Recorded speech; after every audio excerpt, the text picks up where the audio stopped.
Hello survivors and welcome to another Walking Dead Road to Survival video, and in this video we're going to be going over the gift crate we've received as part of the 8th anniversary event from Scopely. It was pretty much timed, I believe, for the actual anniversary date itself. There was a little bit of a delay on getting the reward out, but it is available right now. Now before we check it out, this is the information on the reward itself. As you can see, the 8th anniversary, Scopely did the post and they just basically thanked the community for the ongoing support and just, sticking with the game and playing the game. And then the fact that you can get a weapon choice box, as you can see, with the 4 available weapons in it. You have 1 week to be able to claim this weapon choice box. If you don't claim the choice box, it will go away. You will not get this reward. And these weapons are actually pretty good. Some really top tier weapons in here to choose from. They were generally previous battle pass rewards or even only available in like shops or so on and so forth. None of these have been free to play before until now, I believe. And the place you can pick these up is pretty simple. When you're in game, you go to the shop section on the right hand side. You go to offers on the left. And as you can see in specials, you just scroll a little bit along to the right. And right there you can see we have a free gift. And it is one of these crates, which we will claim. There we go. And in this crate is going to be a selection of 4 weapons. Now, if you check your inventory, it will be on the very far right. So lots of scrolling along.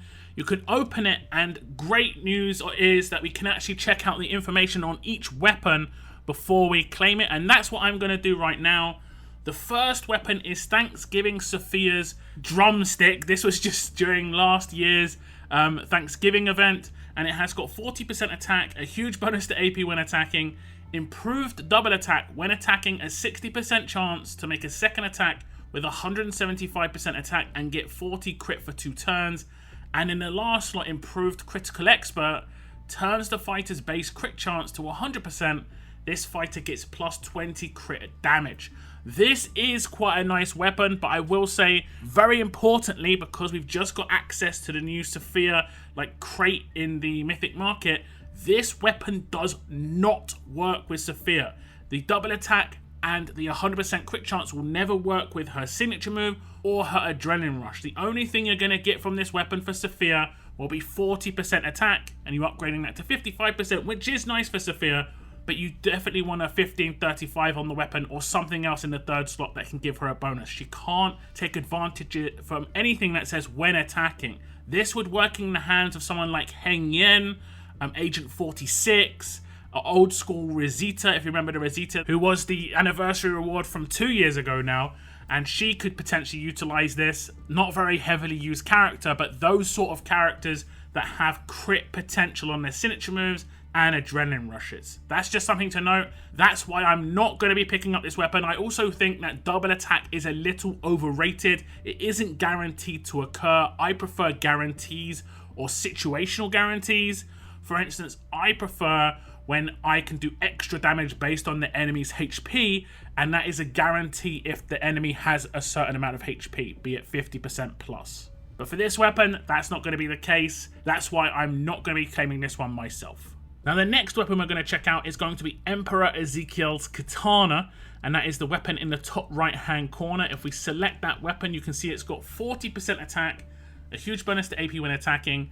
When attacking, a 100% chance to cause 4,000 trauma for 2 turns to the enemy, improved attack damage boost, attacks deal 35% damage, and they ignore defense bonuses. This was a recent battle pass weapon in the last 2 or 3 battle passes. And I think this one is actually pretty good. I picked up the battle pass that this was in, and I did actually make a video going over this weapon specifically because of its potential. And it was basically, I compared it to the faction assault weapon, which is very, very similar to this weapon. It's just their different traits. The issue with this weapon is it does require a character that can hit multi-hits or hit crits on signature moves and adrenaline rushes, just like the double attack fast weapon.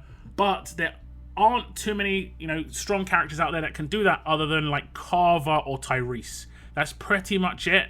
maybe you could put this on Ezekiel himself. That would potentially work. I did switch out the third slot, and I did, like I said, I went over it in that previous video. If you want to check that out, there are definitely ways you can increase the damage potential of this. It is a good weapon and it will increase the damage, but it may not be instantly usable right now. I think there does need to be a bit more disarm to come out for the characters that can utilize this to utilize this to the highest standard. But I think this is a good weapon. It is definitely not a bad pick. It's just about having the right characters to utilize it. If you've got those, then fantastic. Now the third weapon is going to be the weapon in the bottom left hand corner now, and it's Eric's assault rifle, and it has got 40% HP, 40% defense, improved elusive impair, when being attacked a 60% chance to impair the enemy and get elusive for 3 turns. And then the last slot has deep cuts. At the start of each turn, all enemies get 35% heal reduction for 1 turn, and a random enemy gets 2,500 hemorrhage damage. This weapon was also another battle pass weapon, I think like 4, maybe 5 battle passes ago. I really wanted to get this weapon when it was in the battle pass, but I didn't pick up the battle pass. I think this weapon is really good. It's especially good in something like Faction Assault, because you can just continuously add hemorrhage damage to the enemy. There are a couple of the bosses that do self-cleanse, so that is something to note, but you can kind of protect yourself against that if you have heavy control to stop them from having their attacks. But this is going to make certain things much easier, particularly, like I said, Faction Assault. But it would also work on defense teams in certain characters' hands. Characters like Peacekeeper, or someone like even Eric himself. Another weapon that potentially can be used in the hands of the character that is actually named after. This is going to be good in a lot of different game modes. You could potentially even use this on attack, because it would just randomly choose an enemy to put this hemo on every time, and it'll be kind of interesting that way. I think this is a great weapon, and probably one of the top weapons in this crate, along with the previous Ezekiel weapon. Now the next weapon is Axel's Desert Eagle, and it is the weapon in the bottom right hand corner, and I believe this is the oldest weapon in this crate. I think this was even from the S-Class era. I could be wrong. It isn't a bad weapon. 40% attack, a very large bonus to AP when attacking, confuse on crit when dealing a critical hit, give that enemy confused for 1 turn, and then a self-cleanse, a better chance to remove 1 negative effect from this fighter at the start of every turn. One thing to note, this only has a special kind of in the 3rd slot. When hitting a crit, you actually will confuse the enemy, but there's nothing improved here, whereas all of the other ones have something that's pretty much improved. Higher chance to actually happen, or like higher power when it does happen, so on and so forth. I would say this is probably the worst weapon in here. I have already got this weapon. I don't have any of the other 3, and I don't really use it that much. I have used it on maybe Disarm Carl on attack teams, because he obviously can hit crits, disarm, confuse, and obviously hit stuns and stuff like that. It's actually not too bad on him. But other than that, I think the other weapons in this crate are just too good to go for this weapon as a priority. So I'm definitely going to give this a pass, and that would be even if I didn't have the weapon already. So for me, it's between 2 weapons. It's between Emperor Ezekiel's katana in the top right hand corner and Eric's assault rifle in terms of heavy usability. And I have already got the weapon in the top right hand corner. As you can see, I own one of them. So I am going to be picking up the Eric's assault rifle in the bottom left hand corner, and I am extremely happy about this. I'm going to be honest, I'm extremely happy about this. I wanted this weapon when it was in the battle pass and didn't get the chance to pick it up. But now I'm going to get it, and this is a really nice reward for me personally, who hasn't got much recently out of some of the nice rewards that have been in the anniversary event and the mythic market and so on and so forth. Like the crates, as you can see, I've got 13 gil bits sitting here because I've got all of these characters, unfortunately. And while these are, you know, nice characters to get road maps done and maybe even progress and do some decent stuff, none of these characters are good for me. So that one weapon is nice to actually have as a reward. I'm going to upgrade that, but I can potentially just throw it onto a character and just show you on Faction Assault what it would be like. Okay, so I'm going to throw it on Herschel here, so nothing special. And we just need to find it. It's the highest graded weapon in my roster already. Okay, so we'll just throw it on him, and what should happen is he should periodically just add hemorrhage to the enemy. Just pretty much as simple as that.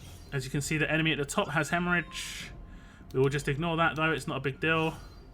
And then I'll just hit auto, and we'll see if we just add hemorrhage to the boss at any point. He can self-cleanse.